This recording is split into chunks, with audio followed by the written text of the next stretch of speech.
pessoal, tudo bom? Vocês estão por aí, tudo bom? Tinha mais alunos, os alunos saíram, cadê? Tô entendendo. E saíram, cara. Tinha mais alunos, foram embora só porque é minha aula, eu não acredito nisso. Meu Deus, a Ângela está aqui. A Ângela estava até assistindo aula de vídeo aberto. A Lívia também tá. Tinha mais aluno, vou ficar triste quem saiu, vou ficar chateado. Vamos lá, galera, vamos estudar. Deixa eu explicar umas coisinhas para vocês. Deixa eu pedir um favor para vocês, você sabe que eu sou, né, o cara do marketing, então eu preciso apenas... Tudo bom? Tô te vendo aí atrás do Pedro.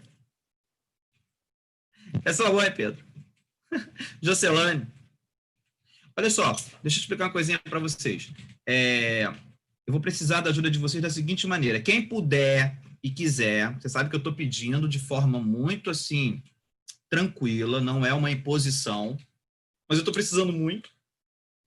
Quem puder gravar um videozinho de 1 minuto, 1 minuto e meio, falando de você estudando no somatório, com seu celular em casa, mostrando a tela, seria bom, da plataforma. Aquele marketing básico, eu vou ficar muito feliz porque eu vou usar para fazer marketing. Vou usar para mostrar para outros alunos como que vocês estão estudando, tá bom? Isso não é obrigatório, é opcional, mas todo mundo tem que fazer. Meu celular estragou. Se vira, Bernardo. Compra um, pede para os outros. Eu não quero saber, o problema é seu. Aí, na quarta-feira eu digo como é que vocês vão enviar. Para quem vocês vão enviar? Vocês vão me enviar pelo Zap, tá? Diretamente para mim. Quero meu cash, tá? Eu vou te dar o seu cash em palestras. Vou contratar vários palestrantes bons. Gostaram da palestra, não gostaram? E aí eu vou pagar todo mundo em palestra. Bom, agora que eu já... Obrigado. Agora que eu já dei o meu recado, eu preciso... se você puder gravar para quarta-feira, vai ser ótimo. Vamos para a aula de hoje. Nós vamos estudar hoje Sociologia. Na última aula que nós tivemos, antes do meu aniversário de semana passada, foi Estratificação Social. E hoje a gente vai falar de controle social e socialização. Pega o seu caderno, escreve aí Sociologia, a data de hoje, dia 13/7, tá? E o tema da aula vai ser Socialização e Controle Social. A gente vai estudar exatamente o que são esses dois conceitos diante do estudo da sociologia. Tudo bem? Ficou claro?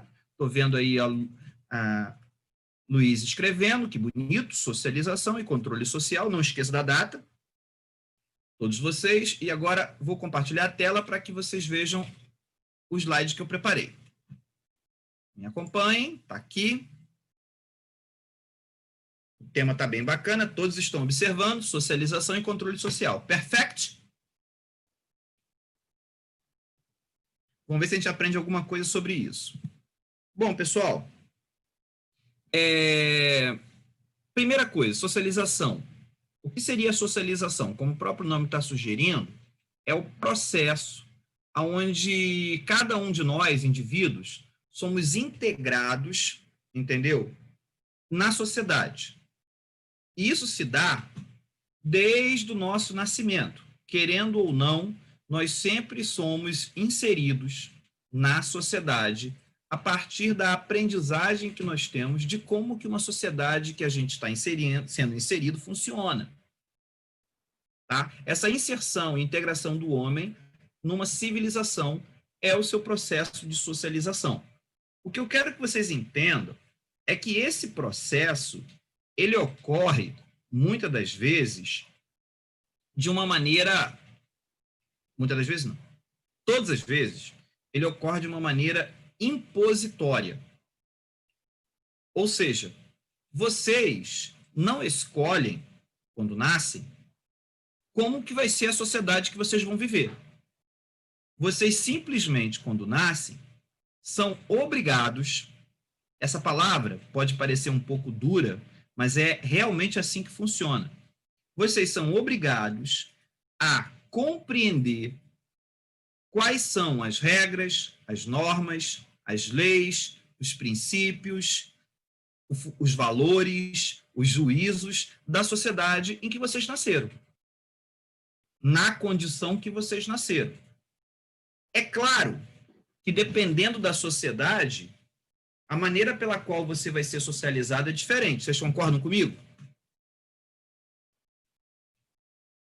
Se você nasce, por exemplo, muito pobre, numa situação de uma comunidade muito carente, onde você mora com mais 18 pessoas, num único cômodo, numa comunidade que não tem sistema de água, sistema de luz oficial, que você não tem coleta de lixo, que você não tem hospitais nem escolas perto, tá? Você já está condicionado a ter uma vida onde os serviços do Estado estão longe de você. Tudo bem? Então, a maneira pela qual você vai entender a sua realidade é uma maneira onde você enxerga o quê? O abandono, a dificuldade, a carência. Você vai dividir as coisas da sua casa com muitas pessoas. Imagina você viver numa casa com um monte de gente. Talvez alguns de vocês aí morem numa casa que tem bastante pessoas. É fácil você ter privacidade quando você mora num lugar onde tem muita gente?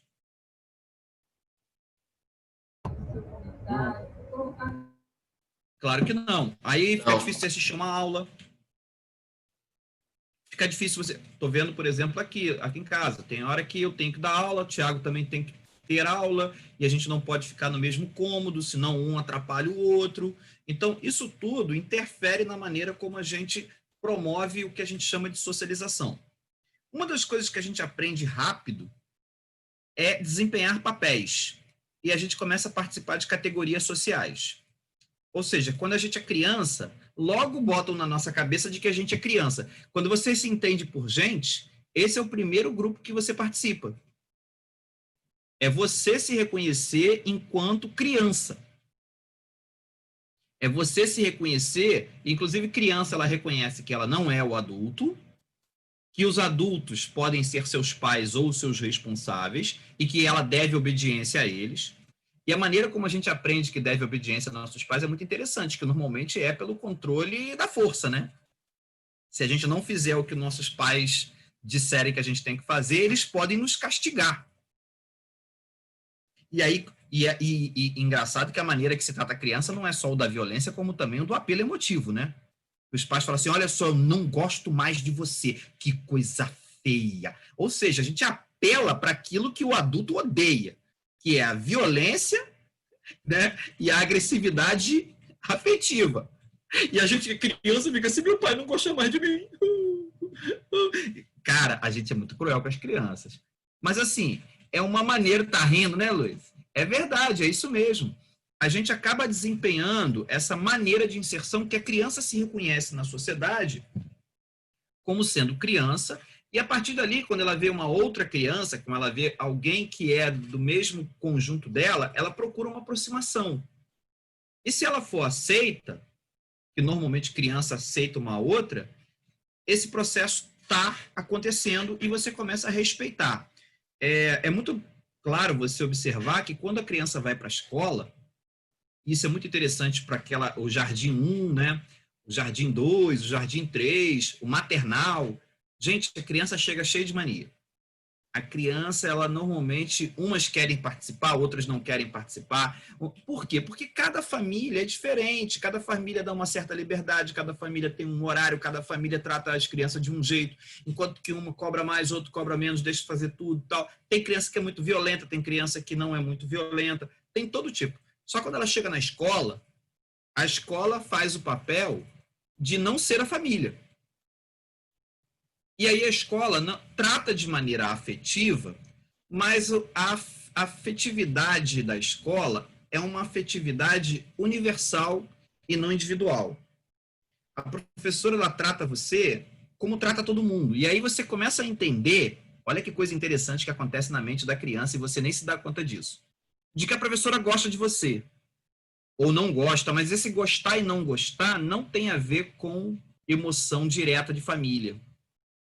É um gostar meio universal. É meio pelo meu comportamento e não por quem eu sou. Existe um certo grau de indiferença. Assim, a professora nem vai gostar muito de mim, nem vai desgostar muito de mim. ela vai gostar ou não gostar das minhas ações. E aí a gente começa a aprender que existe a tal da aceitação e não aceitação do indivíduo nesse primeiro momento de socialização que está acontecendo.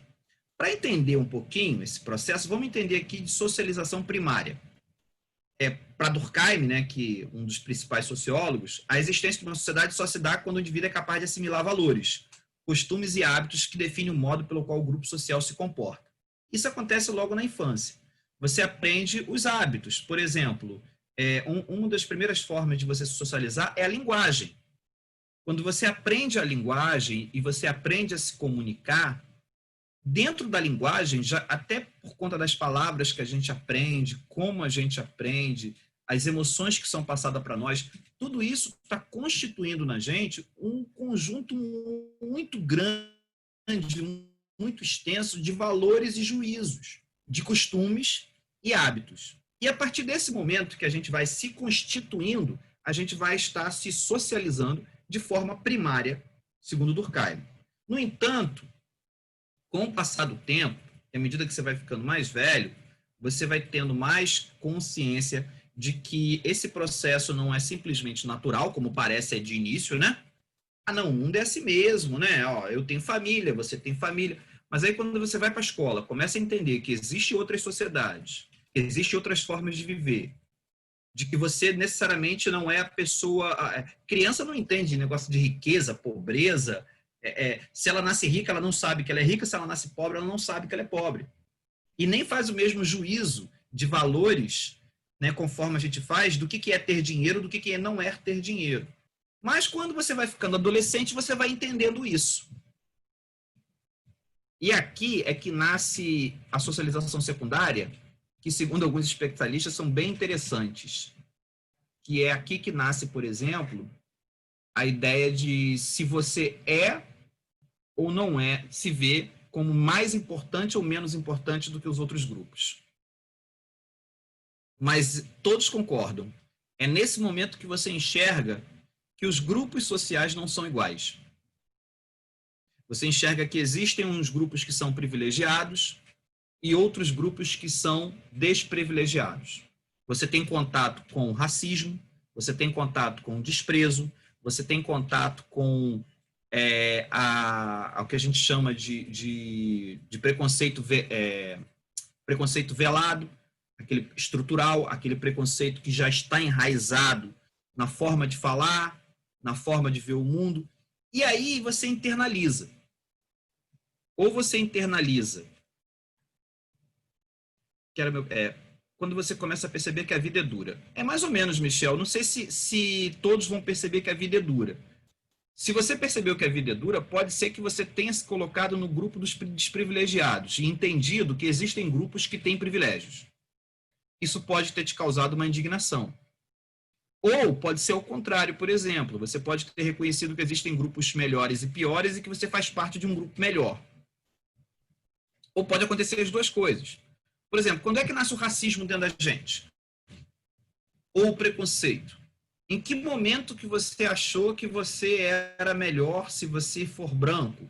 Se você for homem e acha que é melhor do que as mulheres? Se você for hétero e acha que é melhor do que os homossexuais? Em que momento em que a pessoa internaliza que o lugar que ela ocupa é um lugar que precisa ser exaltado, defendido contra um outro grupo que você considera pernicioso, maléfico para o seu grupo?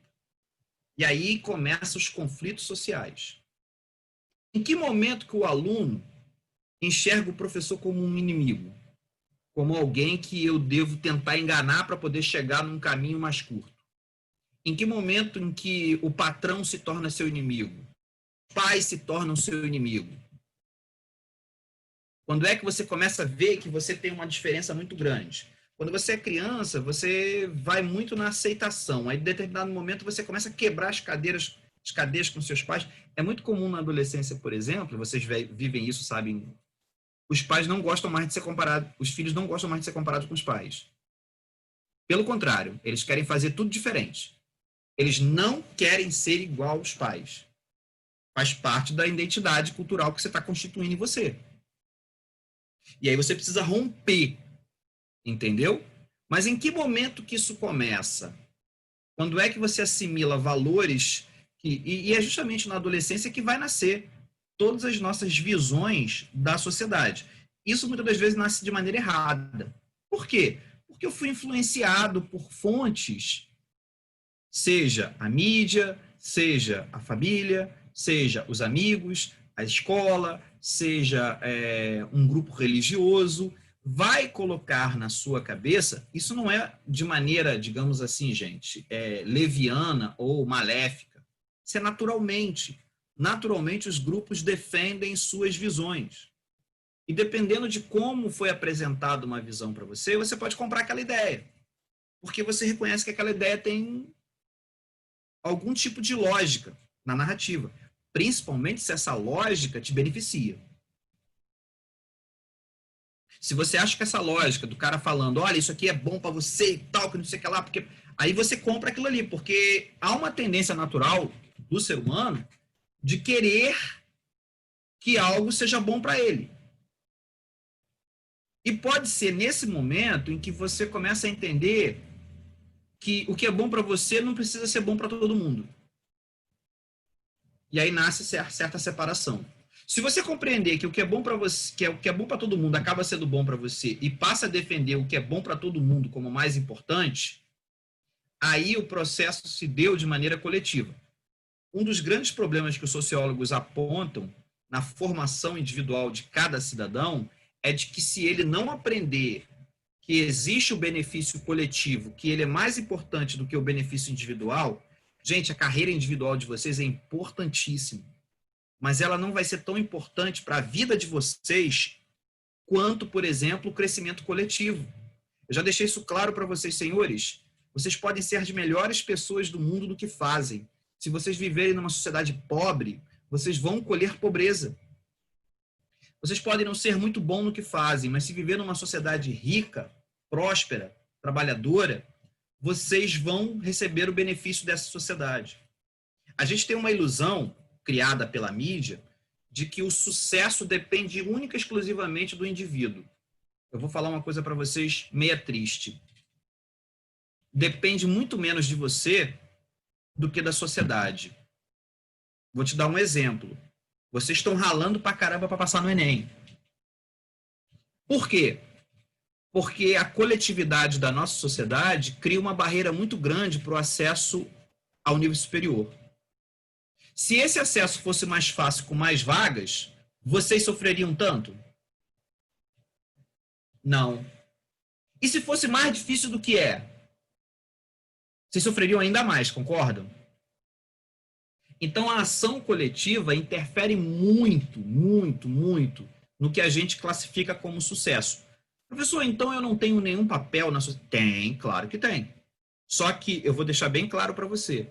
Muitas das vezes, esse papel que a gente tem não é tão grande como a gente pensa que é. Depende muito das minhas escolhas? Depende, mas também depende das escolhas que a sociedade faz. Entendeu? Porque quando a sociedade acaba fazendo uma escolha por coisas que envolvem todos, por exemplo, uma política econômica, um conjunto de leis, essas coisas são tão importantes porque elas podem exaltar um grupo e prejudicar outro. Entendeu? Vou dar um exemplo muito fácil, muito simples. Se eu aprovo uma lei em que eu vou pegar tantos recursos do Estado e vou aplicar para o esporte, significa que aqueles que trabalham com esporte, que vivem do esporte, eles vão ter uma ascensão social, concorda? Porque vai pegar recursos públicos e aplicar aqui. No entanto, esse dinheiro que foi para cá deixa de ir para, de repente, outros grupos. E aí, se eu não tenho nenhum programa, por exemplo, para cuidar das mulheres que sofreram violência doméstica e não sabem o que fazer porque moram com seus agressores, esse grupo social vai perder. Porque se tiver uma briga doméstica, a vida da mulher, economicamente falando, estruturalmente falando, acabou. No entanto, aquele grupo do esporte está sendo beneficiado. É dinheiro do Estado. Eu não estou querendo dizer que você não vai fazer programas para o esporte. Mas, quando você escolhe e opta por criar uma solução para um grupo social, automaticamente você está tirando o recurso que podia ir para outro grupo social, você entende? E isso vai beneficiar ou prejudicar muito algumas pessoas. Estão entendendo até aqui, crianças? Sim, professor. Né? Então, essa socialização secundária é quando você se dá conta de que, dependendo do grupo social que você pertence, existe uma diferença para os outros grupos. E nasce todos os preconceitos e todos os valores e juízos, e também nasce o conflito social. É quando você começa a se identificar como pertencente a um grupo e o outro grupo não faz parte do que você convive. E aí você começa ou discutir, ou brigar, ou não gostar, ou não defender as ideias. Deixa eu te perguntar uma coisa, quero perguntar uma coisa para vocês. Vocês acham que é possível uma pessoa ser de um grupo social, mas não se ver pertencente àquele grupo e defender os interesses de outro grupo? Eu acho que é possível. É possível você ser do grupo dos pobres e defender os interesses dos ricos? Sim, é verdade, realmente. É possível ser do grupo do homossexual e defender o interesse dos héteros? É possível você ser mulher e defender os interesses dos misóginos? Sim. É possível, Lourdes? Não é possível? É possível. Mas tem mulher machista? Então tem mulher que defende... Sim, tem gente que não concorda. Ô Bernardo, é possível sim. E isso é que é interessante, isso tem nome. Isso aí é um poder gigantesco chamado de ideologia. A ideologia é capaz de fazer com que pessoas de um determinado grupo não defendam os interesses dela enquanto pertencentes a um grupo. Ela vai defender os interesses de um outro grupo porque ela considera que os valores do outro grupo são mais certos, melhores do que do seu próprio grupo. Mas, professor, isso não tem a menor lógica. Isso tem toda a lógica do mundo. A gente é constituído por ideais, por princípios. E você pode pertencer a um grupo e ter ideais de outro grupo. Isso acontece muito. Eu fico, assim, acho muito interessante quando eu vejo pessoas que são muito humildes, muito pobres, defendendo a propriedade privada. Defendendo aquilo que sustenta a riqueza de uma minoria. Entendeu? Eu fico muito preocupado quando eu vejo, por exemplo, pessoas que trabalham pra caramba e ralam muito e defendem, por exemplo, a reforma que ocorreu na Previdência. Vou falar para você. Você podia chegar para mim e me convencer, dizer assim, se a gente não fizer a reforma na Previdência, não vai ter salário para ninguém daqui a tantos anos, me mostra as contas, faz isso e tal. Eu vou até dizer assim, olha, realmente eu estou te entendendo, mas dizer que eu vou gostar disso? Qualquer ser humano que tem 30 anos que trabalhou e contribuiu quer a sua aposentadoria, porque isso é direito. E eu vi um monte de gente que nem tinha entrado no mercado de trabalho ainda, ou que tinha trabalhado poucos anos, defendendo que tinha que ter uma reforma na Previdência para eu trabalhar mais 10 anos. Peraí, não estou entendendo. Você pode até concordar, mas defender? Caramba, é um troço que está me prejudicando.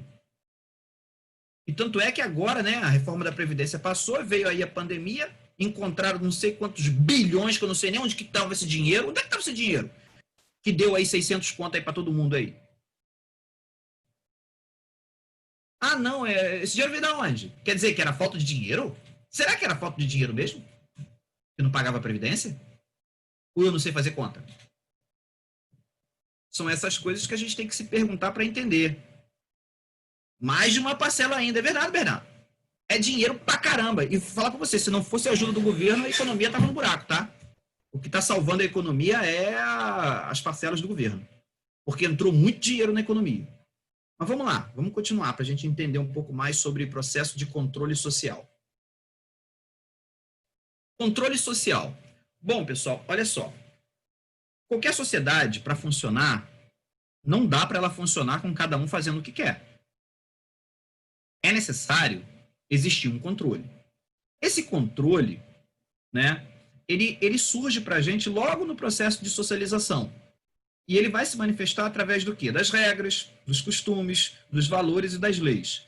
As pessoas vão dizer para você o que é socialmente aceito, permitido.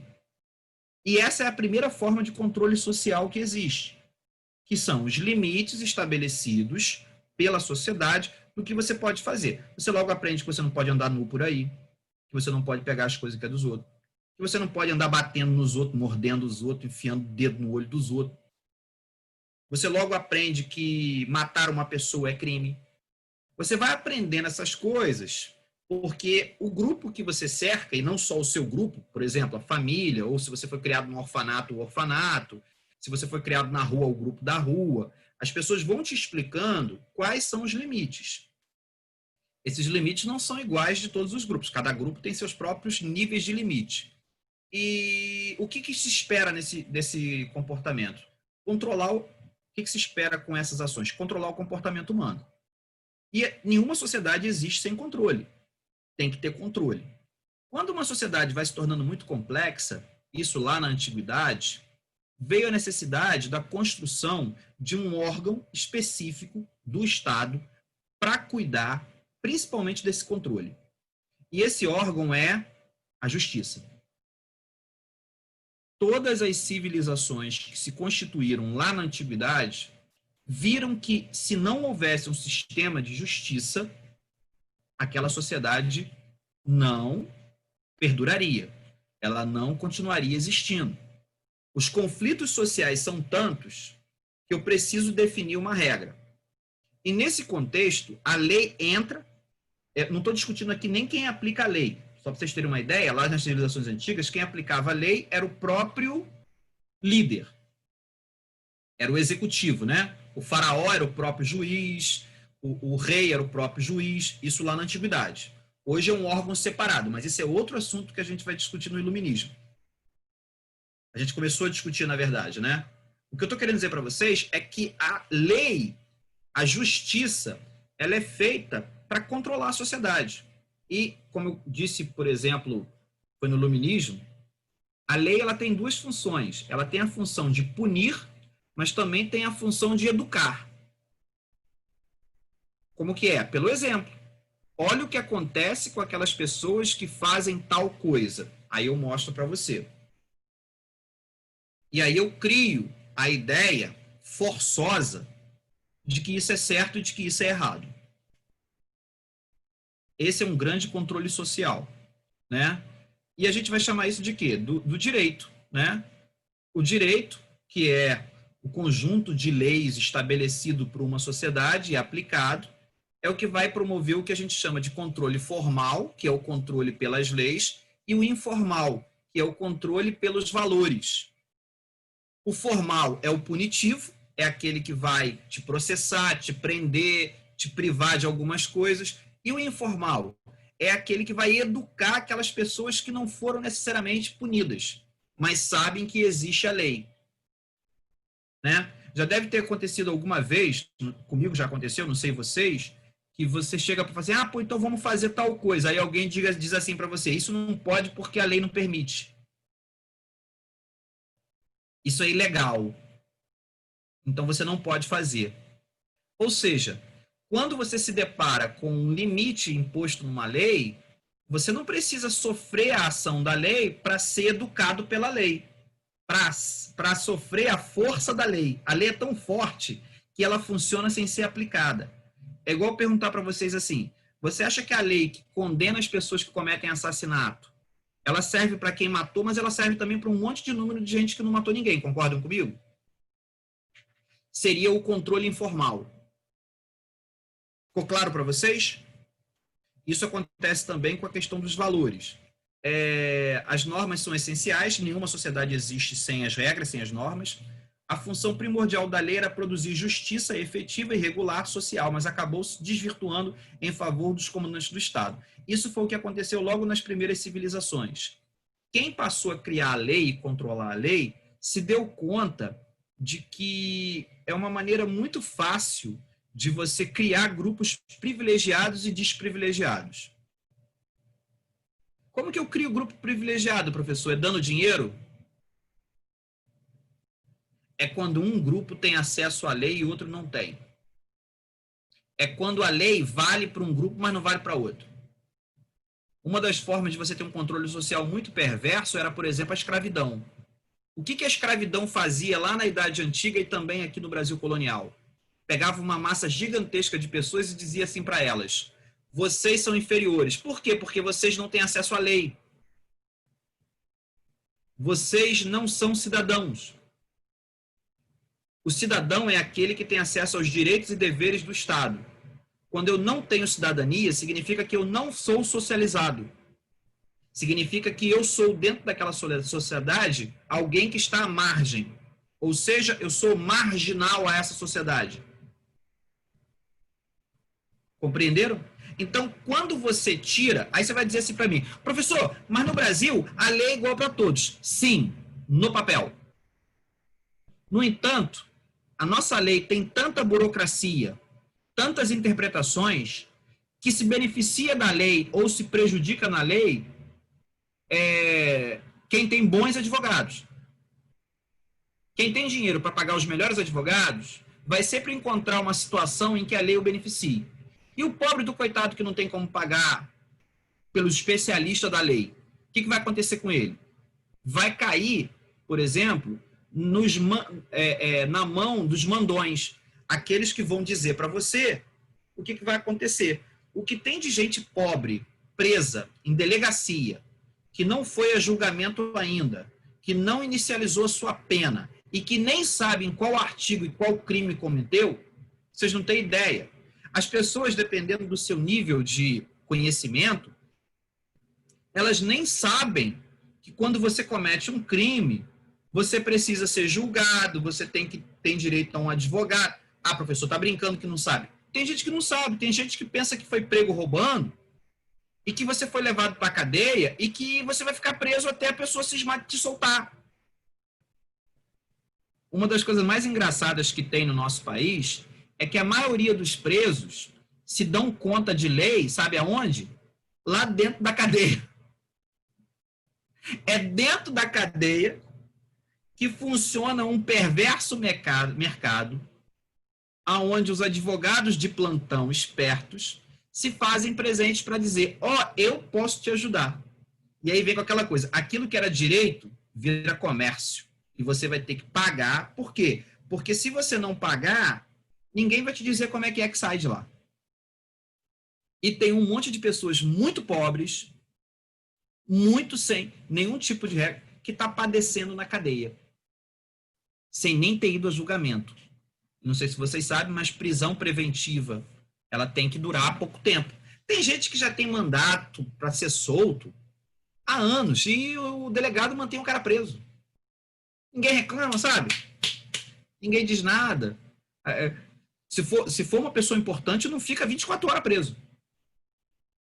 Agora, pessoas muito humildes são soltas muito rápido, porque ninguém vai reclamar, a mídia não vai reclamar.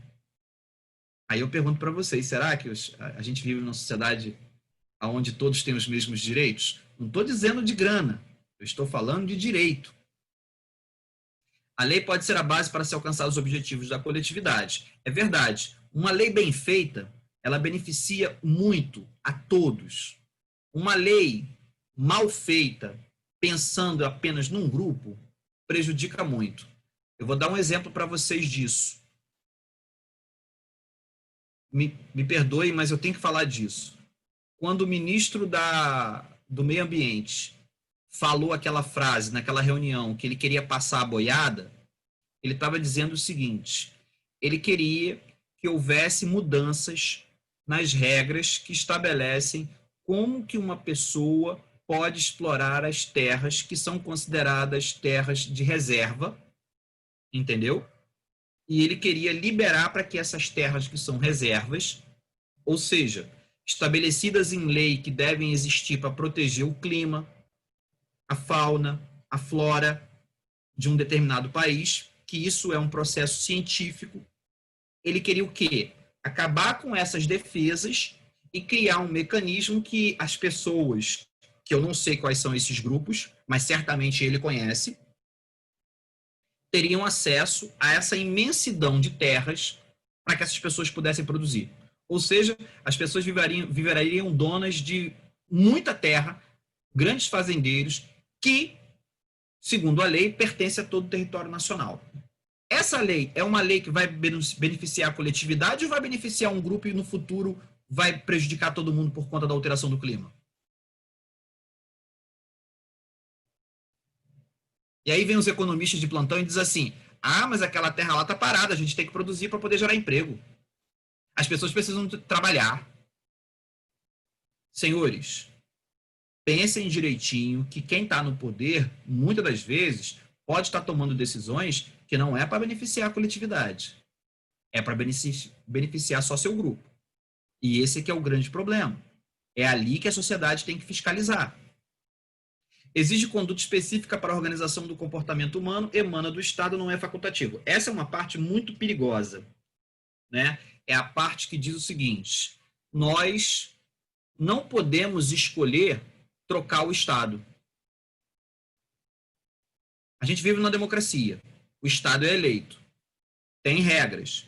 No entanto, o Estado, ele é o único órgão que legitimamente pode usar a força.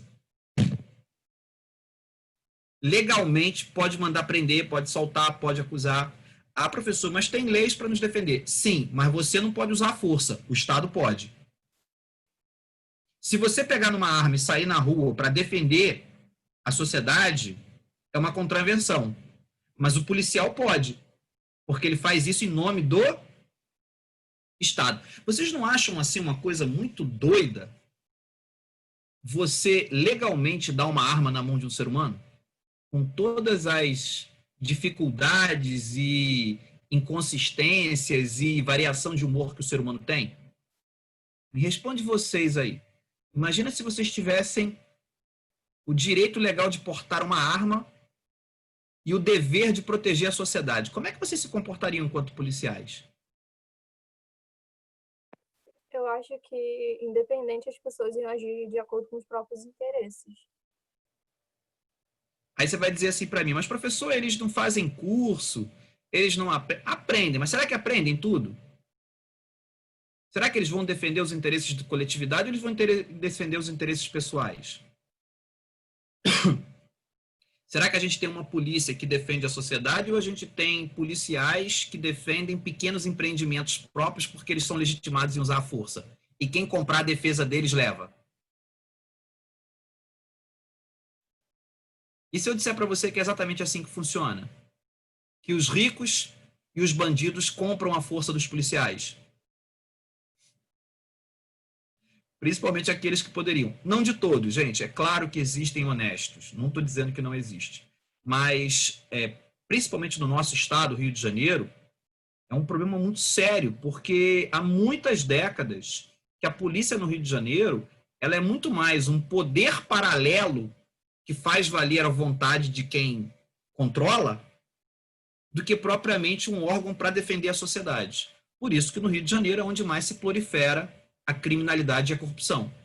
Nisso, o Sérgio Moro está coberto de razão. Sérgio Moro entendeu o mecanismo que faz funcionar o que alimenta a corrupção e o que alimenta a violência. É justamente essa estrutura que corrompe as pessoas que podem usar a força. E usam o dinheiro para isso. Dinheiro do próprio Estado. Desviado. Entenderam? É muito complicado. Aqui no Rio de Janeiro, eu tenho a impressão de que está todo mundo vendido para o capital, para o grande dinheiro. São os juízes, os desembargadores, os delegados, os policiais, todos estão funcionando dentro de um esquema. E detalhe, se você não funcionar dentro daquele esquema, você corre risco de vida. Aí você que não participa, fica quieto. É aquela velha história, todo mundo sabe, mas ninguém pode provar, ninguém pode dizer. A gente tem essa sensação. E aí, quem é que sofre? Esses pequenos grupos que usam do poder da força da polícia para fazer valer suas vontades ou a coletividade? A gente fica sem proteção, né? Isso por quê? Porque o Estado é a única forma de poder legítima. Existe um grupo aí que eu achei até uma coisa interessante, só não sei se funciona, né? Eu acho que não funciona. É impossível o seu funcionamento. Mas a ideia é interessante. Existe um grupo aí que defende o anarcocapitalismo. Já ouviram falar do anarcocapitalismo? Alguém já ouviu falar? Já chegou essa palavra até vocês? O anarcocapitalismo? Quem difundiu muito as ideias do anarcocapitalismo foi o MBL, né? O Movimento Brasil Livre, do Kim Kataguiri. A ideia é mais ou menos a seguinte: você acabar com exatamente isso, a hegemonia do Estado.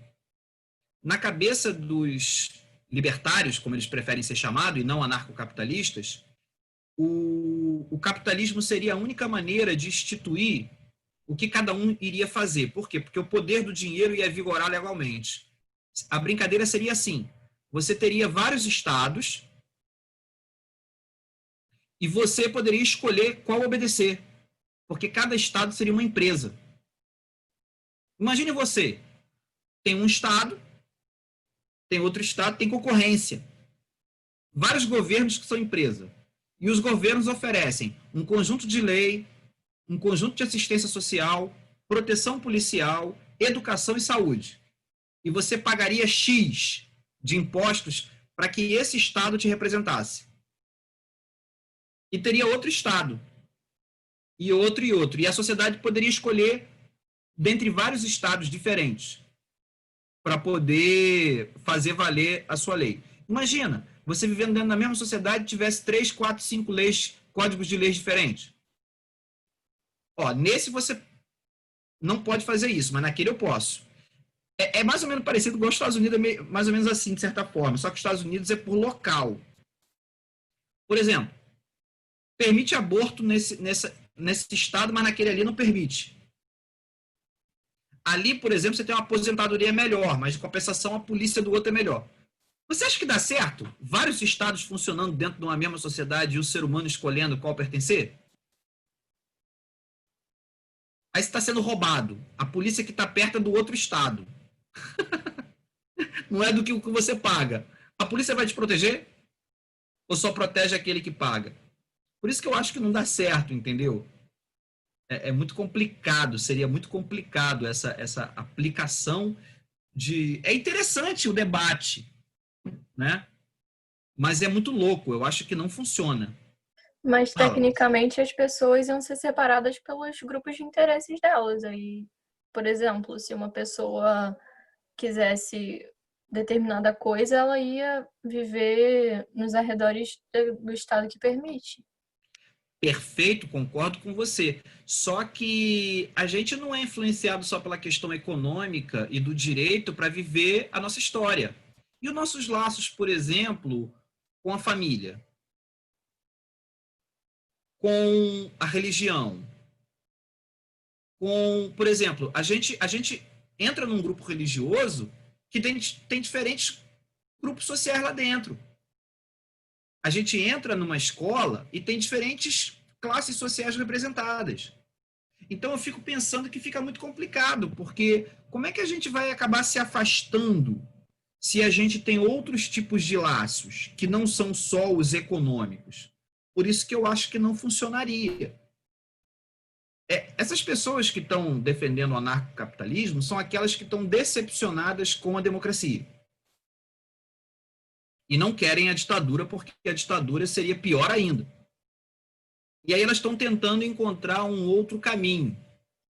Eu acho que é válido enquanto ideia, mas é muito complicado de você conseguir implantar. Por quê? Porque a maneira que a gente encontra de viver não é uma maneira regida só pela questão financeira.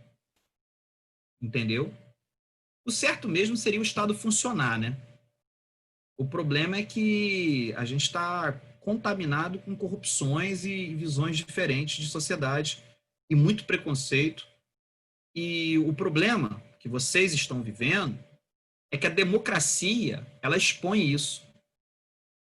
Os outros sistemas escondem. Gente, isso sempre existiu nas sociedades.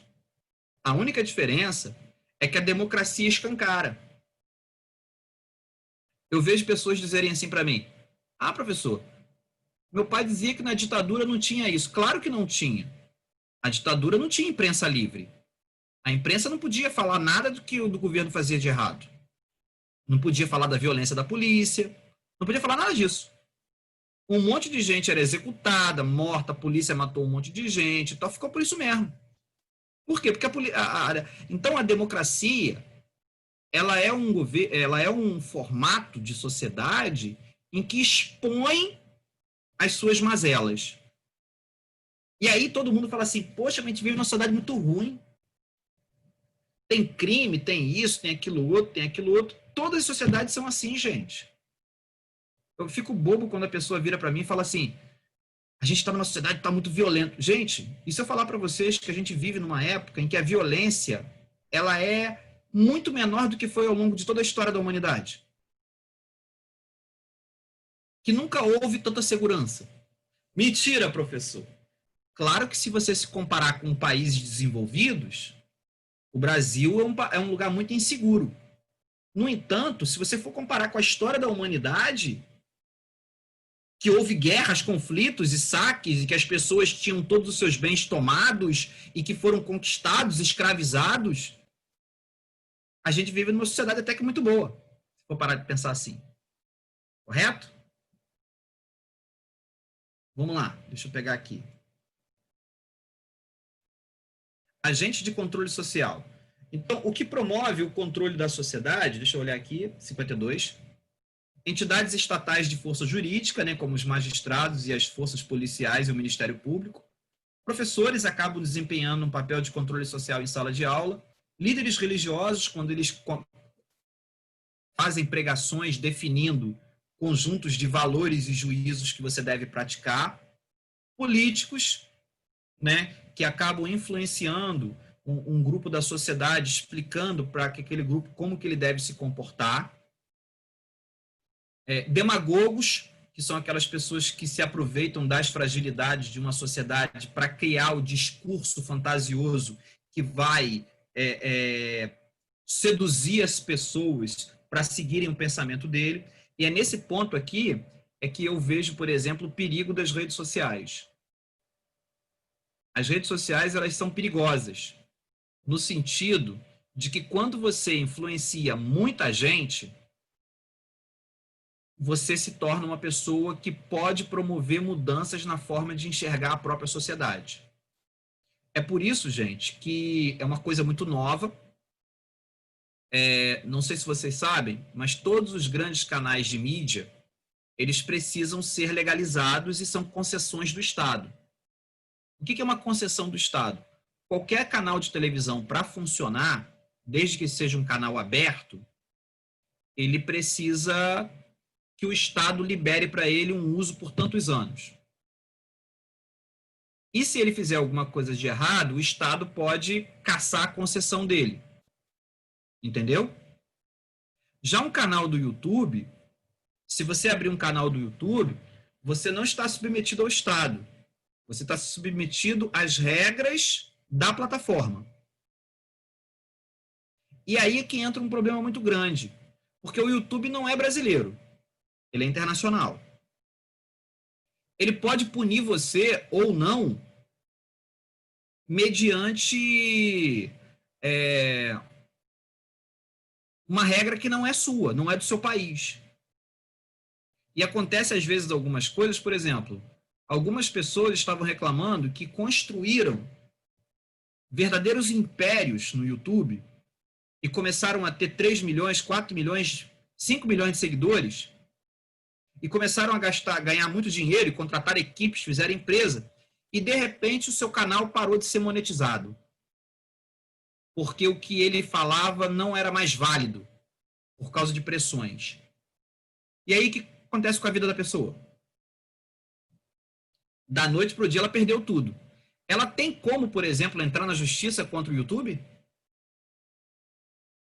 O que vocês acham? Não. Até tem. Só que você vai processar uma plataforma que está bem claro lá que quando você aceita fazer parte dela, que quem faz as regras é ela e não você. O YouTube não é democrático. O YouTube é uma empresa particular que atende os interesses do dono. A mesma coisa acontece com o Facebook, com o Twitter. Esse é o perigo da gente disponibilizar muito poder. Eu acho muito perigoso. Para mim, os canais das redes sociais tinham que ter limite de pessoas, de inscritos. Você não poderia passar de um certo número. Para mim, 200 mil pessoas já é gente demais. Para você falar. Acima disso, você tinha que ter uma concessão do Estado. Para eu saber o seu endereço, seu telefone, tudo sobre você. Porque caso você falasse alguma coisa, o Estado poderia te julgar. Igual as televisões, igual os jornais, igual as rádios. Entenderam? É uma opinião. Aí tem gente que fala assim para mim, mas isso tá tirando a minha liberdade de expressão. Ué, todo mundo tem liberdade de expressão. Mas quando você se pronuncia num jornal, na TV, na rádio, o jornal, a TV e a rádio respondem pelo que você está falando. Porque te deu espaço para falar para milhões de pessoas. E aí é que tá. O YouTube você pode falar, por exemplo, para... vamos lá pegar lá o Condzilla, que tem mais de 35 milhões... Tem 30 milhões de inscritos no Condzilla? Não sei, é o canal com mais inscritos no Brasil, né? O segundo é o Whindersson Nunes. Será que esses caras, com o volume de pessoas que eles atingem, eles podem falar o que eles pensam? Ou eles têm uma responsabilidade com a sociedade? O que vocês acham? Me dá aí a opinião de vocês.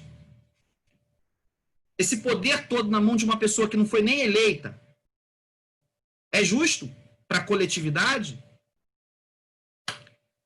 Quer ver uma coisa que eu descobri? Me respondam se isso é democrático e se isso é liberdade de expressão. Vocês estão me ouvindo? Todo mundo? Faz assim com a mãozinha, porque o que eu vou falar agora é muito sério. E que tem a ver com a questão do controle social e o perigo das redes sociais. Olha só. Isso saiu tem 2 semanas. Todas as grandes redes sociais sacaram e enxergaram que nos últimos 7 anos para cá havia um interesse muito grande por assuntos ligados à direita, à polêmica. Nós temos uma tendência a gostar de ver injustiças e ficar indignado. Ou seja, a psicologia está tentando explicar esse comportamento que nasce dentro da gente quando a gente fica indignado quando vê uma determinada injustiça. E aí, o que a direita mundial começou a fazer? Criar material, dizendo, como pode... Estou fazendo um exemplo. Como pode? Eu sou um cidadão de bem que trabalho, que ralo pra caramba e pago imposto pra caramba, enquanto os bandidos, os safados que estão lá, que muitas vezes marginais, muitas das vezes esses camaradas são estupradores, eles têm o direito de no Dia das Mães sair pra ver a mãe. E olha que saiu 252 no estado de São Paulo sem nem mãe ter. Isso é uma safadeza. Tá vendo que se eu usar esse tipo de linguajar no YouTube, criando um monte de informações que eu nem sei se existem, vocês acham que eu vou ter pouca visualização ou muita? Sabe o que o YouTube fez? Criou um algoritmo em que se a pessoa assistisse um vídeo de moderado e curtisse, gostasse, ficasse até o final, o YouTube te apresentava um mais, e o outro mais, e outro mais. Isso de maneira tendenciosa, levando você a ficar cada vez mais com raiva. Mais com raiva. Você está vendo que isso tem, e você sabe muito bem que a Netflix funciona. Quando você acaba de ver uma coisa e a pessoa te apresenta um troço deste tamanho enorme, dizendo assim, assista agora esse aqui. Sem você pedir para assistir. Intrusivo. Aí a extrema-direita foi ganhando espaço, porque aquele discurso de ódio é sedutor. Uma massa gigantesca de pessoas por conta do algoritmo. É claro que o YouTube ganhou muito dinheiro com isso. Isso é a boa e velha polêmica. A gente chama isso de sensacionalismo. São aqueles programas de jornalismo, de televisão, que não informa nada, que fica mostrando assim, namorado esquarteja a namorada. Aí vai lá o repórter, não, ele esquartejou a mulher em 142 pedaços, o dedinho ficou em tal estado. Isso é notícia? Em que muda na sua vida você saber que isso aconteceu? Sabe o que é isso? Sensacionalismo. É alguém explorando a catástrofe, a miséria humana, para fazer valer a sua audiência. Porque, na verdade, todo mundo que está na televisão, no YouTube, só quer uma coisa: a sua audiência para você ver a propaganda que vai passar. Entenderam? E aí começou o quê?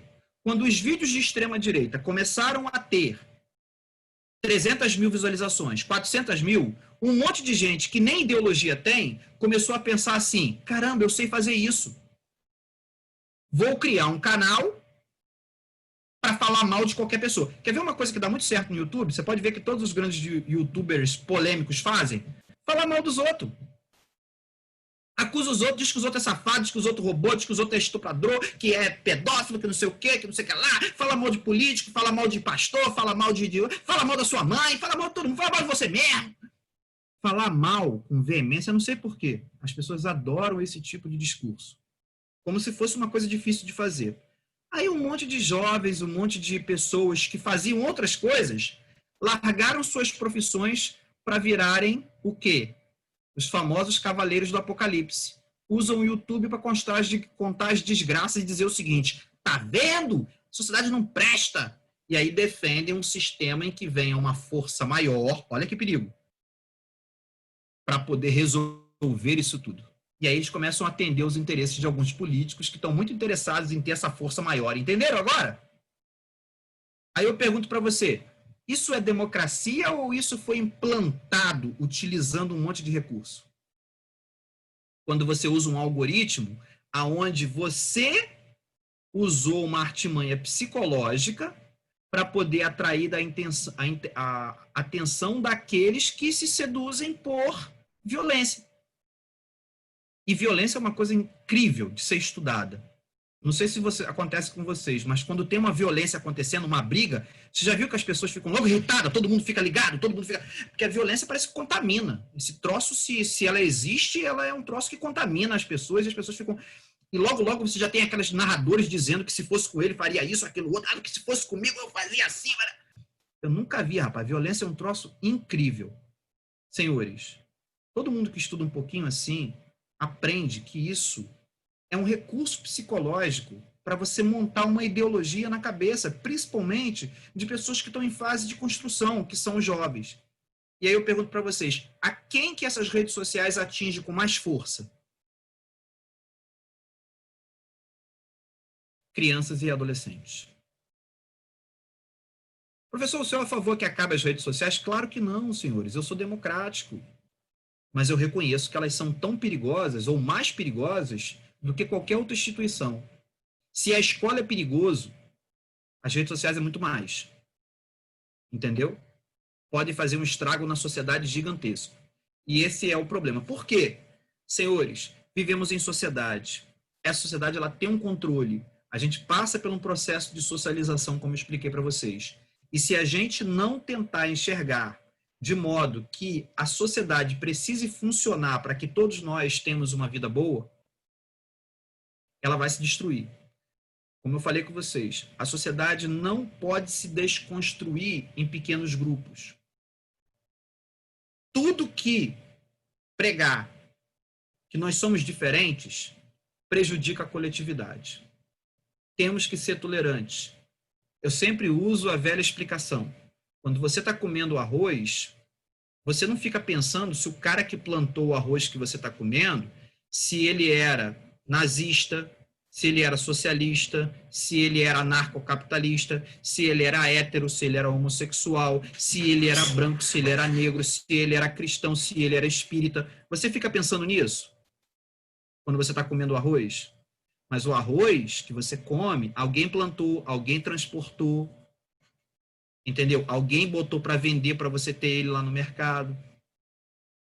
Essas coisas que nos afastam são menos importantes do que as coisas que nos unem, que é a necessidade de sobrevivência de forma harmônica, respeitando as nossas diferenças enquanto grupos sociais.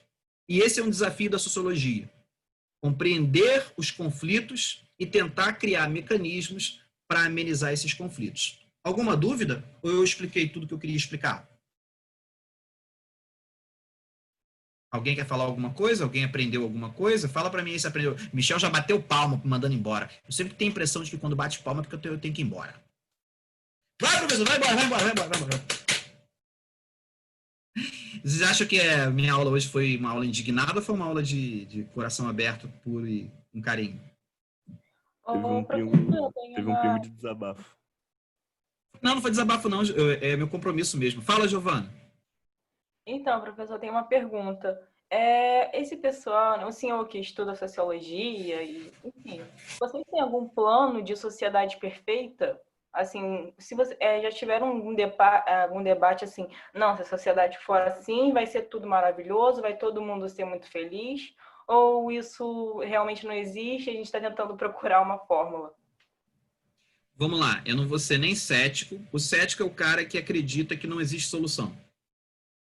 Tá? E vou dizer para você que existem vários projetos. E todos eles têm pontos positivos e pontos negativos. Dentre todos esses projetos, eu vou dizer para você que a democracia possivelmente é o melhor deles. Por quê? Porque a democracia é aquele que, querendo ou não, a lei garante que todos têm acesso à mesma lei e que todos têm acesso à propriedade privada e que todos têm acesso, por exemplo, à liberdade de expressão. Então, diante disso, eu posso dizer que o único modo de governo que garante que você pode escolher uma maneira de viver é a democracia. Eu costumo brincar que só na democracia que pode se pedir ditadura. Porque se você está na ditadura, você não pode pedir outra coisa. Né? Existe a utopia, mas existe a sociedade constituída. Eu acho que a democracia é o melhor modo. E o que tem que valer na democracia que funciona? Se você me dizer assim, professor, qual é os melhores países do mundo para se viver em qualidade de vida? Eu vou dizer para vocês. São os países nórdicos, tá? A Suécia, a Noruega, a Dinamarca, a Bélgica, que os Países Baixos. São o Japão, no caso do Oriente, e também a Coreia, de certa forma. E você tem, claro, os Estados Unidos, mas os Estados Unidos muito pelo imperialismo. E aí entra um outro fator. Mas essas sociedades, elas encontraram uma qualidade de vida muito boa. Essa qualidade de vida sempre está sendo acompanhado, em alguns lugares, pela democracia, em outros, pelo um regime autoritário, mas um autoritarismo que é condizente com aquela sociedade. É o caso, por exemplo, do Japão, é o caso, por exemplo, da China. Então, eu vou dizer para você assim, será que se o Brasil virasse capitalista, socialista... Cara, a gente tem que encontrar um caminho. E esse caminho tem que ser o caminho da união. Toda vez que a gente se separa, a gente cria desunião. O que todo mundo quer? A qualidade de vida melhor para todos. O problema é que não é que todo mundo quer, né? Tem grupos, por exemplo, que querem viver bem às custas do outro viver mal. E aí a sociedade nunca entra em equilíbrio. Vira sempre o conflito. Tá? E é nisso que eu vou falar assim, eu penso numa sociedade boa, penso numa sociedade justa, numa sociedade em que as pessoas respeitem umas às outras, que todo mundo tenha acesso aos empregos, ao estudo, a melhorar sua qualidade intelectual e qualidade de vida. Penso nisso tudo. Sei como fazer isso? Não. Acho que as pessoas deveriam criar boas leis e acho que as pessoas deveriam respeitar. O interesse da nossa sociedade atende a isso? Não. As pessoas ainda pretendem defender só seus interesses. Eu me tornei um professor de sociologia porque eu acreditava que dessa forma eu ia mostrar para as pessoas que a melhor maneira da gente viver é um defendendo o interesse do outro e não o próprio interesse. Só que se você falar isso, as pessoas vão achar que você, por exemplo, está defendendo a corrente do socialismo. E não é. Eu simplesmente defendo de que a gente precisava muito defender o interesse do outro, porque o outro é importante para mim. Eu preciso da sociedade para eu viver melhor. Entendeu, Giovana? Só respondendo a vocês, não sou político, não sou filiado a nenhum partido, não ganho dinheiro no YouTube. Sou simplesmente professor. Eu ganho para dar aula. Fiquem com Deus até semana que vem. Eu li um livro chamado Utopia e descobri que nem a sociedade perfeita é perfeita. É verdade, nem a sociedade perfeita é perfeita, Michel. São 58 milhões, professor. 58 milhões do Godzilla? Daqui a uns 100 anos o Brasil possa ser um país desenvolvido? Ou vai continuar essa novela? Ih, Brenner, eu acho que vai continuar essa novela. Faz parte da nossa cultura. A gente só vai se desenvolver, Brenner, o dia em que a gente parar de brigar entre a própria sociedade. O dia que a sociedade começar a se ajudar mutuamente, em que a elite, a classe média e a classe baixa concordem num único projeto e todos trabalhem em prol desse projeto, a gente nunca vai sair dessa condição. O que faz o Brasil estar na situação que está é a própria sociedade brasileira. Pela briga e conflito que existe dentro dela. Entendam isso. A sociologia mostra isso com muita clareza.